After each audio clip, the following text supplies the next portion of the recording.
என்னுடைய பேரன்பிற்கினிய தம்பி இசக்கி கார்வண்ணன் அவர்கள் தயாரித்து வழங்குகிற என் அன்பு இளவல் இயக்குனர் கிட்டவர்கள் இயக்கி வரவிருக்கிற ஆட்டி திரைப்படத்தினுடைய முன்னோட்ட வெளியீட்டு விழாவிற்கு வருகை தந்து வாழ்த்தி அமர்ந்திருக்கிற பெருமக்கள், என்னுடைய அன்பிற்கினிய கசாலி அவர்கள், என் ஆருயிர் தம்பி, உறவில் மட்டுமில்லாது உணர்வோடும் என்னோடு இணைந்து களத்தினில் நிற்கிற இயக்குனர் நடிகர் திருமுருகன் அவர்கள், இந்த கலைஞர்களை நிகழ்வை சிறப்பிக்க வந்திருக்கிற, பாராட்ட வந்திருக்கிற என் அன்பு தம்பி, கேலி சித்திரத்தின் மூலம் சமூகத்தை சிந்திக்க தூண்டிய சிற்பி, கட்டுரையாளன், பேச்சாளன், கருத்தாளன் பாலா அவர்கள், இந்த திரைப்படத்தில் பங்கேற்ற மதிப்புமிக்க கலைஞர் பெருமக்கள், ஒளிப்பதிவாளர் என் அன்பு தம்பி சிபி, படத்தொகுப்பாளர் தம்பி இளங்கோவன், இசை வழங்கி இருக்கிற இளவல் தீசன், கலை இயக்குனர் தம்பி முஜிபூர் அவர்கள், சண்டை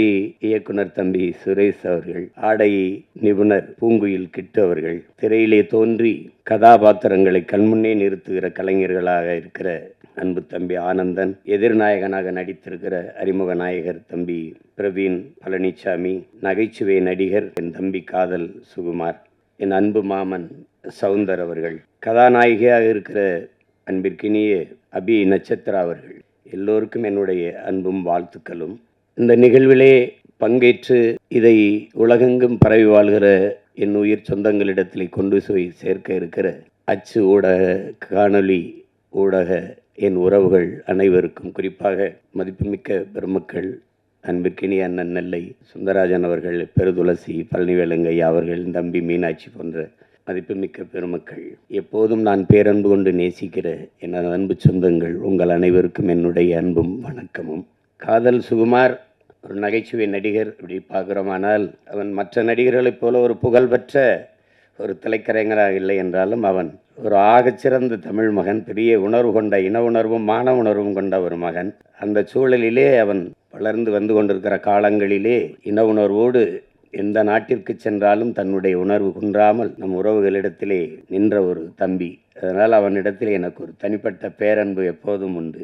என் அன்பிற்கினிய தம்பி துரைமுருகன் அவர்கள் சொன்னது போல, துரையும் கிட்டும் சேர்ந்துதான் அந்த நையப்புடையை அந்த வலையொலியை தொடங்கினார்கள். ரொம்ப நன்றாக செய்தார்கள். கிட்டுவிட்ட இயற்கையிலேயே அவன்கிட்ட ஒரு சிறந்த படைப்பாற்றல் அவனுக்கிட்ட உண்டு. அது எதையுமே சுருக்கமாக அதை சொல்லி புரிய வச்சிருவான். ஒரு இது அதில் நகைச்சுவை உணர்வோடு கேலியும் கிண்டலுமா கொண்டு போய் சேர்க்கிறதுல பெரிய கெட்டிக்காரன் அவன். எங்களோடு இந்த அரசியல் பயணத்தில் இல்லாத திரைப்பயணத்தில் போனது எனக்கு மகிழ்ச்சியாக இருந்தாலும், ஆனால் எங்களுக்கு அது ஒரு இழப்பு தான். அப்படிப்பட்ட ஒரு படைப்பாளி இழந்திருப்பது படைப்பு. அவன் திரைத்துறை பக்கம் வந்து பல படங்களை இயக்கினான். அவன் இயக்கிய படத்தில் எனக்கு இந்த சல்லியர்கள் படம் நம்ம நிறைவை தந்தது. அந்த படத்தினுடைய 2 நிகழ்விலையும் நான் பங்கேற்று பேசினேன். அந்த படத்தை என் தம்பி துறை சொன்ன மாதிரி 150 கோடி முதலீடு செய்து எடுக்கிறவர்களுக்கு கதை இல்லை, 1.5 கோடியில் ஆகச்சிறந்த படத்தை எடுப்பான். அப்படி ஒரு படைப்பாளி. சல்லியர்கள் படம் பார்த்தீங்கன்னா உங்களுக்கு தெரியும், ரொம்ப நல்லா எடுத்துப்பான், நேர்த்தியாக எடுத்துப்பாப்ல. எங்களுக்கு ஒரு பயம் என்னென்றால், இந்த எங்களுடைய விடுதலை போராட்டங்களை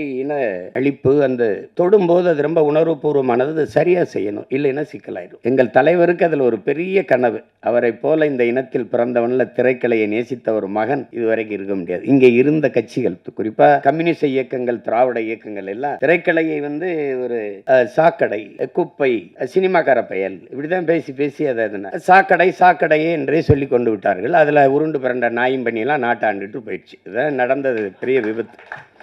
அது திரைக்கலையை ஒரு எங்கள் தலைவன் என்கிட்ட சொல்றார் பாருங்க, திரைக்கலை என்பது அறிவியலின் அழகான குழந்தைன்னு சொல்றாரு. அந்த வார்த்தையை எப்படி பயன்படுத்துறாரு பாருங்க, அறிவியலின் அழகான குழந்தை. திரைக்கலை ஒவ்வொரு தேசிய இனத்தின் அழகிய கலை முகம்.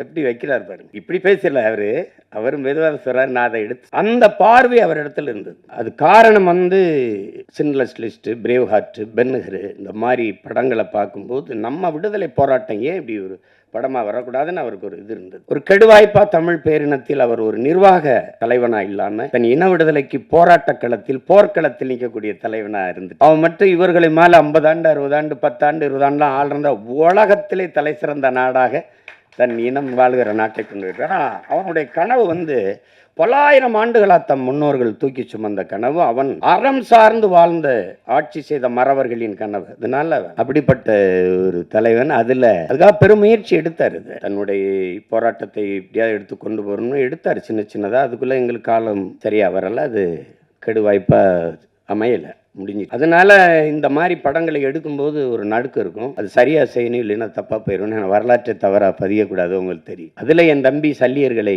போராட்ட வரலாற்றில் பெருங்கடல், அது ஒரு துளியை மிக சரியா பதிவு செஞ்சான்னு எனக்கு ஒரு நிறைவு. அது போல இந்த ஆட்டி படத்தையும் அவன் சிறப்பா செஞ்சிருப்பானுங்கிறதுல எனக்கு அசைக்க முடியாத நம்பிக்கை. இங்கே அந்த ஆட்டி அப்படிங்கிற அந்த படத்துக்கு சொல்லுவோம், அது எங்கள் குடியில் பெண்கள் முதலாம் அப்படின்னு. அதில் மாற்று கருத்து இருக்க முடியாது. கிட்டு பேசும்போது வருத்தத்தில் சொன்னால் நமக்கு வரலாற்று பதிவுகள் எதுவும் இல்லை அப்படின்னு அது ஒத்துக்கணும். இதில் நம்மளா பெருமையாக பேசிக்கிறது இருக்குல்ல, எப்படின்னா வரலாற்றை படைக்கிறவனுக்கு அதை எழுத பதிவு செய்ய நேரம் இருக்காது. நம்ம செய்யலை இருந்தாலும் விழுந்துட்டா மீசையில் மண்ணோட்டில் பெருமை பேசுகிற மாதிரி தான். அடி எப்படி இப்படி அடித்தானே, எவ்வளோ அடித்தாலும் தாங்கினேன் பார்த்தில்ல, அது மாதிரி பேசிக்கிறதா. அதையும் உணர்ந்தவன் இந்த இன வரலாற்றில் என்னுயிர் தலைவன் மேதகு பிரபாகரன் அவர்கள் மட்டும்தான். இப்போ எங்களுக்கு வந்து பார்த்தீங்கன்னா, நமக்கு நம்ம பாட்டன் வந்து அரசனுக்கு அரசன் அருள்மொழி சோழன் உலகின் பல்வேறு நாடுகளை வென்று கடல் பல கடந்து படை பல நடத்தி பல்வேறு நிலப்பரப்பு வென்று 3வது பெரிய பேரரசை நிறுவினார். இது ஒரு, ஆனா அது வந்து அது ஆண்டாங்கிறதுக்கு ஒரே ஒரு சான்று தான் இருக்கு, பெருவுடையார் கோயில் தான் இருக்கு, தஞ்சை பெரிய கோயில். அதுக்கு முன்னாடி இன்னொரு பாட்டன் கரிகால் பெருவள சோழன் ஆண்டுகாண்டா நம்மளை, அதுக்கும் சான்று இந்த கல்லணை தான். இல்லைன்னா எங்களுக்கு கதையை முடிச்சிருப்பான், அதை வச்சுட்டு நாங்கள் எதை சொல்லிட்டு இருக்கோம். இப்போ நமக்கு வரலாற்று சான்றுகள் இல்லை, தமிழர்களுக்கு வரலாறு இல்லை. அப்போ இலக்கிய சான்று தான் இருக்கு, வெறும் இலக்கிய சான்று தான் இருக்கு. அதில் இப்போ பாண்டிய நெடுஞ்செழியன் மதுரை ஆண்டான், அதில் எங்கள் பாட்டி கண்ணகி பெருமாட்டி போய் கால் சிலம்பி உடைச்சு இது நீதியை நிலைநாட்டினான்னு ஒரு காப்பியம் இருக்கு, ஆனால் வரலாறு. அப்போ அதில் இந்த வரலாற்றை மீட்டுருவாக்கம் செய்யறதுல ஒரு பெரிய சிக்கல் இருக்கு. என்ன இங்கே சொன்ன மாதிரி கிட்டு செஞ்ச மாதிரி நம்மளுடைய வரலாற்றை பதிவு செய்யலாம் நம்மவே இல்லாதனால எல்லாம் கற்பனை. இலக்கியம் பொய் பேசும், சுவைபட சொல்லு. இலக்கியம் என்பது நயம்பட உரைத்தல், அதுதான் உங்களுக்கு. அது சுவைபட சொல்லுதல், அது பொய் பேசும். இப்ப உருகி சுகம்பெறா மார்பை திருகி எரிந்தால் தீயிட்டால்னு சொல்லும் போது அது என்ன இப்படி அப்படின்னு கேட்கும்போது, அப்ப நான் எங்க வாத்தியார் தமிழ் வாத்தியார் குப்புசாமி எனக்கு பாடம் நடத்தும் போது, அப்ப இப்ப இருக்கிற மதுரை வேற மதுரையா ஐயான்னு கேட்டேன். அப்படி இல்லடா, தீ பற்றி எரிந்ததுன்னா வாழ்ந்த மக்கள் அவளுக்கு நேர்ந்த துயரத்தை துன்பத்தை கண்டு வயிறு எரிந்தார்கள்ங்கிறத அப்படி சொல்லியிருக்காங்க, சுவைபட. அப்ப இலக்கியம் பொய் பேசும், இதிகாசங்கள் பொய் பேசும், புராணங்கள் பொய் பேசும், காவியம்லாம் பொய் பேசும். ஆனால் வரலாறு பொய் பேசக்கூடாது, பொய் பேசாது, பொய் பேசாது. அதனாலதான் நாங்கள் வந்து முற்றுமுழுதாக வரலாற்றில் புறக்கணிக்கப்பட்ட ஒரு இனத்தின் மக்கள் இன்றைக்கு வரைக்கும். இப்ப உதாரணமா இப்ப கண்ணகி அவளை எடுத்துக்கிட்டா எங்களுக்கு என்ன பெருமை இருக்குதுன்னா, சோழ நாட்டில் பிறந்து பாண்டிய நாட்டில் இறந்து சேர நாட்டில் தெய்வமாகிறார். எழுதின எங்க பாட்டன் இளங்கோவடிகள் 3 மன்னர்களையும் இணைத்து, 3 நிலப்பரப்பையும் மன்னர்களை இணைத்து ஒரு காப்பியத்தை செய்கிறார். அது காப்பியம், அது கற்பனை. ஆனால் கண்ணகியிலும் சிறந்தவள் இருக்கிறார் எங்கள் குலத்தில், எங்க முன்னோர், அது எங்க பாட்டி வேலு நாச்சியார். அது காவியம், இது வரலாறு. ஆட்டினா பாருங்க, ஆட்டி படைக்கிறானையா அப்படிங்கிற மாதிரி ஆட்டி படைத்தால் ஒரு பெண்மகள். தமிழர்கள் பொதுவாக மானுடனே தாய் வழி சமூகத்திலிருந்து வந்தவன் தான். முதல் திணையிலே நம்ம முதல் நிலத்திலே தாய் வழியில், 2வது நிலமும் தாய் வழி, 3வது மருது நிலத்தில் வந்து என்று வேளாண்குடிகளாக மாறுகிறோமோ, அவன் காட்டை பார்க்க போகும்போது வீட்டை பார்க்க பெண் இருக்கும்போது ஒருவனுக்கு ஒரு தீங்கிறது வரும்போது தந்தை வழி சமூகமா ஆயிருது. அங்கதான் முதல் எழுத்து. எங்க ஐயாமையன் சொல்றாருல, பேரை போடும்போது அவரு எசக்கிய சேர்த்துக்கிட்டாரு. அப்ப தந்தை வழி சமூகமா வரும்போது தான், அது வரைக்கும் பெண்ணு தான், தாய் வழி சமூகம் தான். நம்ம அதை மாற்ற முடியல. இன்று வரைக்கும் நாடு தாய் நாடு தான், மொழி தாய்மொழி தான். என் தம்பி கார்வணன் சொன்னது மாதிரி தமிழ் குடிகளுக்கு 90 விழுக்காட்டுக்கு மேலே பெண் தெய்வங்கள் தான். எனக்கு கூட என்னுடைய குலதெய்வம் வீரமாகாளி இருப்பீர்கள். எங்கள் இன வரலாறு இந்த திராவிடர்கள், அதுவும் ஐயா ராமசாமி பெரியார் வந்த பிறகுதான் எங்களுடைய வரலாறை தொடங்குகிறார்கள். திராவிட வரலாறு, திராவிட. இன்றைக்கும் தமிழன் இன அரசியல் வரலாறு வந்து ஐயா பெரியார், அண்ணா, கருணாநிதி அவர்கள், எம்ஜிஆர் அவர்கள், ஜெயலலிதா அவர்கள், இதுதான் என்னுடைய வரலாறு. வந்து அதுக்கு எவன் கண்டுபிடிச்சான்? 50,000 ஆண்டுகளுக்கு மூத்ததுங்கிறான் ஒருத்தன். ஆதியில் காடுகளில் வாழ்ந்த மனிதன் முதலாக பேசிய மொழி தமிழ்ங்கிறான் ஒருத்தன். அங்கிருந்து நகர்ந்து வரத் தொடங்கும் போது மனிதன் பேசிய மொழியில் இருந்த ஒளியும் எழுத்து வடிவம் இன்றும் தமிழிலே காண கிடக்குங்கிறான் ஒருத்தன். அப்ப இவ்வளவு என்றைக்கு என் இனமுன்னோன் என்னுடைய மொழியின் முதல் எழுத்து உயிரெழுத்தை ஆவை எழுதினானோ அன்றைக்கு தொடங்கிச்சு தமிழனுடைய இன அரசியல் வரலாறு. முதலா கப்பல் ஓட்டினவன் கடலுக்குள்ள என் பாட்டு அரசேந்திரன் 60,000 யானைகளை கொண்ட படையை வச்சிருந்திருக்கிறான். 60,000 யானைக்கு சோறு போட்டிருக்கிறான், தீனி போட்டிருக்கான், அதுக்கு பாகன் வச்சிருந்திருக்கான், வீரன் வச்சிருந்திருக்கான். அந்த யானைகளை கப்பல்ல ஏத்தி கொண்டு படையை நடத்திருக்கான். எங்கேயும் போர் போடல. 60,000 யானையை வரிசையா நிறுத்தி வீரர்களை மேல நிறுத்தி ஆயுதத்தோட நிறுத்தினா எதிரி நாட்டு படை வீரன் குதிரையில நின்னவன் காலை தூக்கி யானை பிளிரிச்சா அவ்வளவுதான் கும்பிட்டான். சாமி என்னை விட்டு நீ ஆண்டுகன். உண்மையிலதான் 60,000 யானை. நீங்க ஔவையாரெல்லாம் 1000 யானை நின்னது கேட்பா இருந்துட்டான். தேட்டர் விட்டுலாம் ஓடிட்டான், திரையரங்க விட்டு ஓடிட்டான். அப்பா அப்படின்னு தெரியுது. அப்படி வாழ்ந்து அவ்வளவு பெரியது. அது பெருமையாக பேசல. ஓடுகிற நீரை தடுத்து பாசனத்திற்கு பயன்படுத்திட முடியும்னு அறிவியல் தொழில்நுட்பம் வளராத காலம் 1800 2000 ஆண்டுல தொற்றுக்கான் ஒருத்தன் கரிகால சோழன். ஒரு பயம் ஒண்ணு அதெல்லாம் பேசல, எவனும் பேசல, யாரும் பேசுறது இல்லை, எவனும் பேசுறது இல்லை. ஒரு கைம்பெண் 200 ஆண்டுக்கு முன்னாடி ஒரு விதவை பெண் வந்து வெள்ளச்சேலை உடுத்தி முக்காடை போட்டு மூளையில் உட்காந்து மூக்க சிந்திட்டு அழுகுன்னு. இதுதான் இருந்த நிலைமை. புருஷன் செத்து போயிட்டான். என் பாட்டை முத்து விடுங்க, செத்து பணம் கோயில் வாசல செத்து பணமா கிடக்கு. என் பாட்டை 2 பேரும் போகாதேங்கிற மருது பாண்டி, 2 பேரும் தளபதி. போக வேணா, வெள்ளக்காரன் வருவான் சுத்துவான் பயப்படுது. கவலையே படாம மகளை தூக்கிக்கிட்டு போய் அவன் உயிரற்ற கிடந்த உடலின் மீது சத்தியம் செஞ்சு இழந்த நிலத்தை நான் மீட்டே தீர்வேன்னு போறா ஒரு மகள், ஒரு கைம்பெண். இந்த சமூகம் சொல்ற மாதிரி ஒரு பெண்மகள். என் அன்பு சொந்தங்களை நீங்க கொஞ்சம் இந்த நிலத்தில் எத்தனையோ வீரம் இருந்திருக்கான். இந்திய பெருநிலம் அடிமைப்பட்டு கிடக்குது. அந்த நிலத்தின் விடுதலைனே வச்சுக்க எந்த ஒரு மகனும் வென்றதில்லை. போர்ல வெள்ளக்காரன் தோற்று தந்திருக்கான். ஏன் பாட்டன் தீரன் சின்னமலையோ புலித்தேவனோ இல்ல அழகுமுத்துக்கோனோ எவனுமே தோற்று தான் போயிருக்கான்.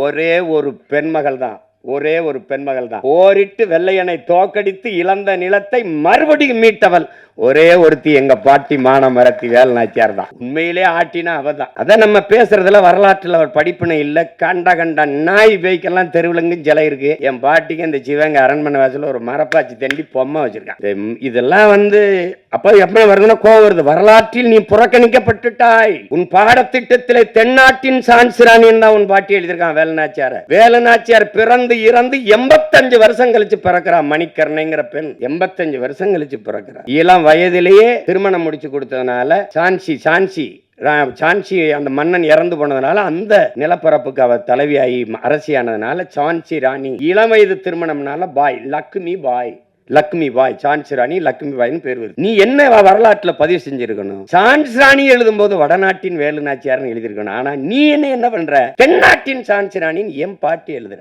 அங்க நான் பேசாம மண்டையாட்டிட்டு இருந்தேன் பாரு, அங்க செத்துச்சு என் வரலாறு, அங்க போயிருச்சு என்னுடைய வரலாறு. நீ என் பாட்டை வாவு சிதம்பரனாரை விட நீ என்ன வல்லபாய் பட்டேல் பெரியாள். நீ என்ன பண்ணிட்ட நீ? ஆனா வல்லபாய் பட்டேல் எனக்கு வரலாறு இருக்குது. என் பாட்டன் வாவுசி இல்ல. அதாங்க கற்பனை கூட நீங்க செய்ய முடியாது. என் தாத்தன் வழக்கறிஞர், என் அப்பன் வழக்கறிஞர், நான் வழக்கறிஞர். ஒரு முறை நேர் நின்றால் இன்னைக்கு 50,000, அன்னைக்கு 50,000 என் பாட்டனுக்கு. ஒரு முறை வழக்கு நீதிமன்றத்தில் நேர் நின்றான். அவ்வளவு செல்வந்தன், சொத்தம்பட்டை இழந்தான்.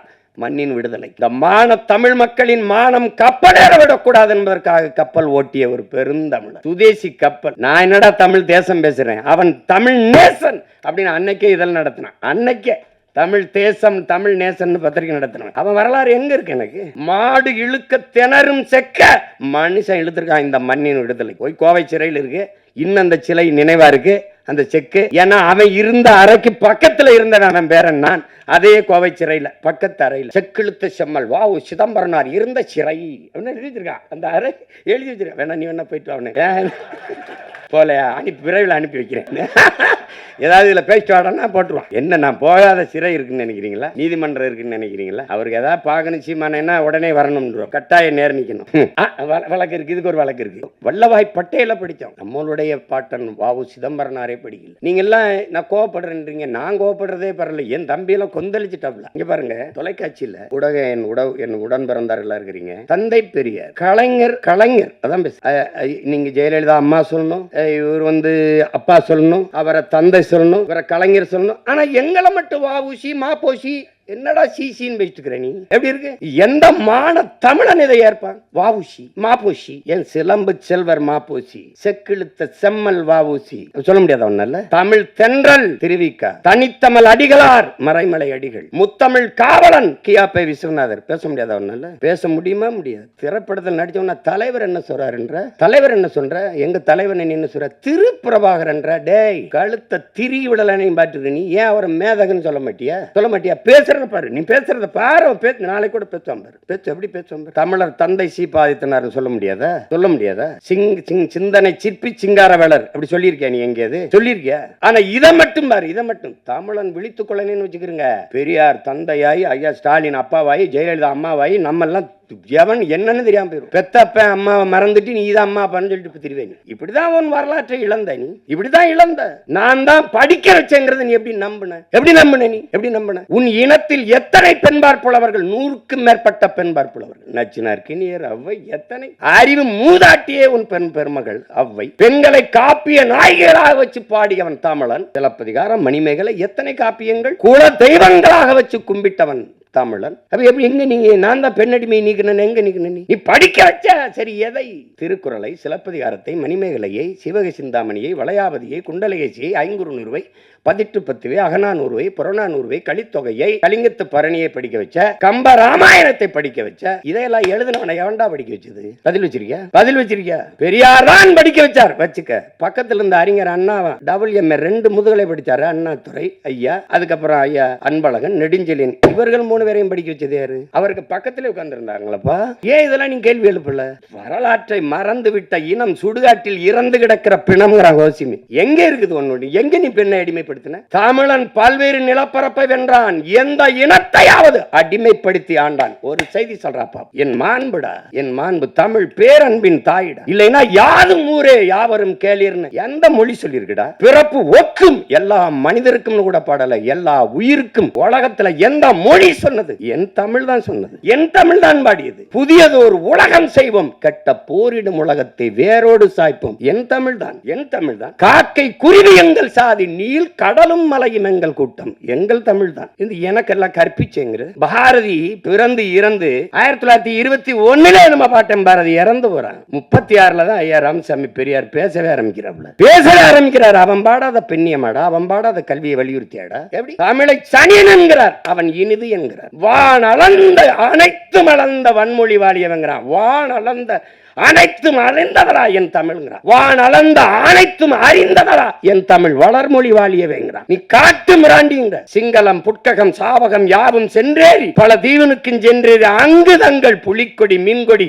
நின்று சால்புற கண்டவர் தாய் நாடுங்கிறான். எப்படி? நீ காட்டு மிராண்டிங்கிற என்ன தர்றான் பாருங்க, முட்டாள்கள்ங்கிற உலகம்புறாவென்று தன் கொடிய நாட்டியவன்டா பரம்பரையிடாவேங்கிறான். எப்படி இருக்கு? வெறியில தான் ஒருத்தன் வந்துட்டான். டே தாய பழித்தவனை யாரு தடுத்தாலும் விடாதே, உன் தமிழை பழித்தவனை தாயே தடுத்தாலும் விடாதேங்கிறான். இதுல எங்கிட்டு இருக்கார் பெரியார் சிறியார்? எங்களுக்கு எவனா இருந்தாலும் சரிதான். என் மொழியை இழிவு செய்தவன் எவனா இருந்தாலும் எங்களுக்கு எதிரி தான். தமிழ் சனியன் ஒளி, முதல்ல அந்த சனியனை ஒளிடா. இதான்டா கோட்பாடு. இல்ல பெரிய தத்துவம் அதெல்லாம் தூக்கிட்டு வர்றது. எங்க கோட்பாடை பாரு, இப்படி எவனா பாத்தியா? என் இறைடா, என் இறை சிவன் தன் உடலில் சரி பாதையை கொடுத்து நிற்கிறான். அது ஆணுக்கு பெண் சமமல்ல, என் உடன் பிறந்தார்களே ஆணும் பெண்ணும் சமம். அதான் எங்க கோட்பாடு, எங்கள் நிலைப்பாடு. ஆணுக்கு பெண் என்ற கோட்பாட்டை ஏற்கலாம். ஆணும் பெண்ணும் சமம். அதை நிறுவி காட்டியவன் எங்கள் உயிர் தலைவன். ஆணுக்கு நிகராக பெண்ணுக்கு அரசியல் செய்ய காவல்துறையிலே, வான்படையிலே, கடற்புடி படையிலே, கரும்புடி படையிலே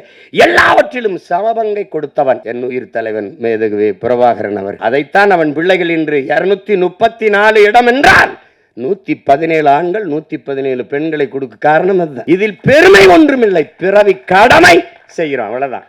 பெண்ணை போற்றாத எந்த இனமடா உயர்வடைஞ்சிருக்கு. பெண்ணு என்னது தனியா வந்து ஒப்பந்தம் பண்ணி செய்யற பொம்மை? அது என்னை பெற்றவளடா, என் உடன் பிறந்தவளடா. அதன் போற்றாத சமூகம் எப்படி மேன்மை அடையும்? எப்படி உயர்வடையும்? எப்படி உயர்வடையும்? பெண்ணடிமை தீரு மட்டும் பேசும் திருநாட்டில் மண்ணடிமை தீர்ந்து வருதல் முயல் கொம்பேங்கிறான் புரட்சி பாவலர். அதான் இங்க இருக்கு. பெண்ணால முடியாதுன்னு என்ன இருக்குது? அப்ப எப்படி எங்க பாட்டியால முடிஞ்சது, வேலுநாச்சியாரால முடிஞ்சது? நடந்தது நிகழ்காலத்துல. பெண்புலி எங்க தலைவர் வந்து ஒரு இதா கொடுக்கிறாரு, ஒரு இலக்கை இதை போய் செய்யுங்கன்னு. பல முறை ஆண் போராளிகள் நம்ம பிள்ளைங்க போய் பாருங்க, தோற்று வராங்க. போன எல்லாருமே ஆண் புலிகள் தான். ஏன் இதுல பெண் புலிகளுக்கு நம்ம பிள்ளைகளுக்கு வாய்ப்பு கொடுக்கல, ஏன் அவங்க போகலன்னு தலைவர் கேட்கும்போது, நம்மளாலே முடியல, நம்ம பசங்களாலே முடியல, பெண்கள் எப்படி அண்ணான்னு கேட்கும்போது, இல்லை ஒரு தடவை கொடுத்து பாருங்களே வாய்ப்பு. சரியாக போய் அந்த இலக்கை வென்று முடித்து வந்தார்கள். உங்களுக்கு தெரியும், நம்மளுடைய அங்கே இருக்கண்ணி நம்முடைய அக்கால் முதல் பெண் கரும்புலி, உங்களுக்கு தெரியும். எல்லாம் உங்களால் கற்பனை செய்ய முடிகிறதா? என் உடன் பிறந்தார்களே, பேரன்புமிக்க பெற்றோர்களே, சிங்கள இராணுவ கடற்படையினுடைய மொத்த கட்டுப்பாட்டையும் வைத்திருக்கிற ஒரு கப்பல், ஒரு போர்க்கப்பல். அந்த கப்பல்ல தான் மொத்த கடற்படை இயக்கமும் இருக்கு. அதான் இருக்குது, அதுக்குள்ள இருக்கு. அதை தகர்க்கணும். அதை தகர்க்க ஒரு தலைவன் யாரை தேர்வு செஞ்சிருக்கலாம்? ஆனால் ஒரு பெண்மகள், அவள் பேர் அங்கையர்கண்ணி. அந்த அங்கையர்கண்ணி அவள் கரும்புலியாக அவளை தேர்வு செய்யறாங்க. அப்படின்னா நெஞ்சில குண்டை கட்டிட்டு வெடிக்கணும். அவளே ஆயுதமா மாறணும். அதான் கரும்புலின்னா அவளே ஆயுதம், உயிரே ஆயுதம். அதான் அப்ப போகும்போது அவளுக்கு அந்த 2-3 நாள்ல, நாளை காலையில ஒரு கரும்புலி மறவனுக்கு இந்த நாளில், இந்த கிழமையில், இந்த தேதியில், இந்த நேரத்தில் நான் சாக போகிறேன் என்பது தெரியும். ஆனால் மகிழ்ச்சியாக தான் இருப்பான், எல்லாரோட பேசிட்டு இருப்பான், சிரிச்சிட்டு இருப்பான். இந்த நொடியில நம்ம சாக போறோம்னு தெரியும். அப்படி ஒரு மகளுக்கு தெரியுது, ஒரு பெண் மகளுக்கு தெரியுது. அவள் அந்த பெரிய இலக்கை தகர்க்கணும். அதுல 3 நாளைக்கு முன்னாடி காய்ச்சல் வந்துருது.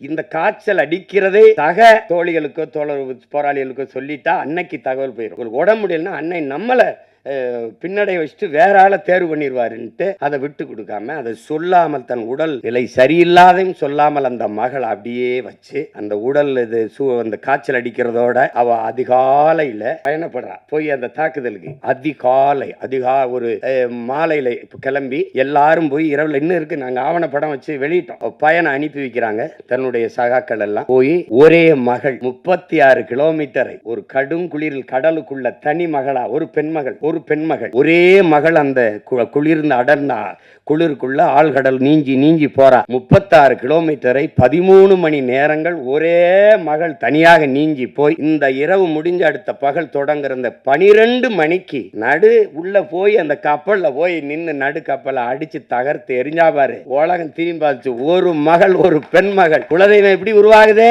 இப்படிதான். அந்த மகள் அங்கையர்கண்ணிதான் தன்மானமிக்க தமிழ் பேரினத்தின் குலதெய்வமாக மாறி நிற்கிறான்னா அதுதான். அப்படிதான் எங்க குலதெய்வம் ஒண்ணு. அதனால பெண்ணுனால் இது முடியாது என்று சொல்வது ரொம்ப கடினம், ரொம்ப அப்படி சொல்லிட்டு போக முடியாது. அதனால இந்த தமிழ் சமூகம் பெண்களை பெரிதும் போற்றிய ஒரு சமூகம், பெரிதும் போற்றிய சமூகம். பெண்ணை இதுவரைக்கும் பேர் சொல்லி கூப்பிட்டது கிடையாது. அம்மா, தாயே, தெய்வமே, அப்படிதான் இன்னைக்கு நம்ம வீடுகளில் கூப்பிடுறது அப்படித்தான் இருக்கு. அப்படிதான் இன்னும் கூப்பிடுவோம். ராசாத்தி, கண்ணு, அம்மா, என் தெய்வமே, என் தாயே, அப்படிதான் கூப்பிடுவோம். அப்படிதான் இதுவரை நம்ம வீடுகளில் எல்லாரும் அப்படி கூப்பிடுறது வழக்கம் இருக்குது. அது வரலாற்றில் புறக்கணிக்கப்பட்ட, நிராகரிக்கப்பட்ட இனத்தின் மக்கள் ஒரு நாள் தங்களுக்கான வரலாற்றை தாங்களே எழுதுவார்கள் என்று அறிவாசான் அண்ணல் அம்பேத்கர் சொல்றார் என்றால் அது சும்மா அல்ல.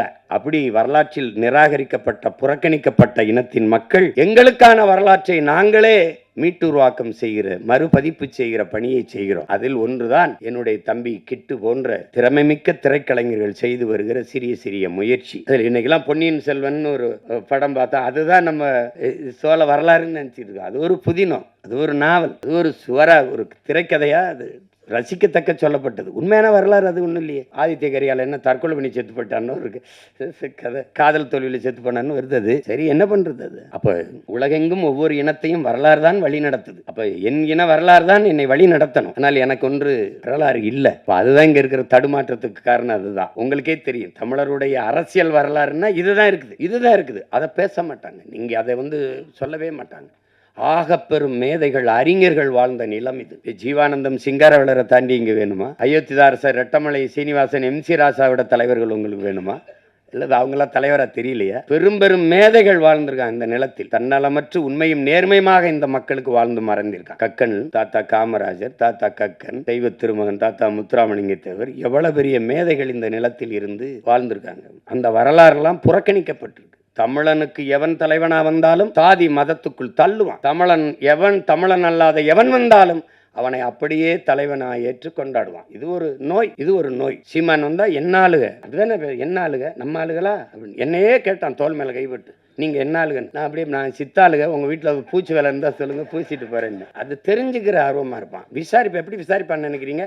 ஆஹா நீங்க எந்த ஊர் ராமநாதபுரம் சிவகங்கையில் எந்த ஊர் ஆஹாஹா அப்பா என்ன வேலை பார்க்குறாப்புல ஆஹாஹா அப்பா அவன் சொந்தக்காரன் அவன் சாதிக்காரன் பேரவர்னு சொல்லி அவர் உங்களுக்கு என்ன வேணும் இவன் ரொம்ப கஷ்டப்படுறான்னு நான் இன்னும் ஆளுகன்னு சொல்லியிருந்தேன் ஏன்னா இந்த சாதி தாங்க என்னங்க உங்க பிரச்சனை நான் உங்க வீட்டுக்கு பொண்ணு கேட்டு வரலையே எப்படி இருக்கு புரியுதா இது தன்னின பகையால் தாழ்ந்து வீழ்ந்த ஒரு சமூகம் காப்பா அரவாணன் ஐயா அவரை யாருன்னு கேட்டுறாதீங்க என்னடா புதுசா ஏதோ காப்பா அரவாணன்னு கதை விடுறான்றாதீங்க ஏன்னா திராவிடன் கதை விடுவான் எங்க வரலாறு நாங்க வரலாறு சொல்லுவோம் அவனுக்கு கதை அப்ப அதுல அவர் என்ன சொல்றாரு இந்த தமிழன் வீழ்ந்ததுக்கு தமிழன் ஏன் அடிமையானான் அந்த புத்தகத்தை தமிழ் இளம் தலைமுறையினர் என் உயிரினும் இனியை உடன் பிறந்தார்கள்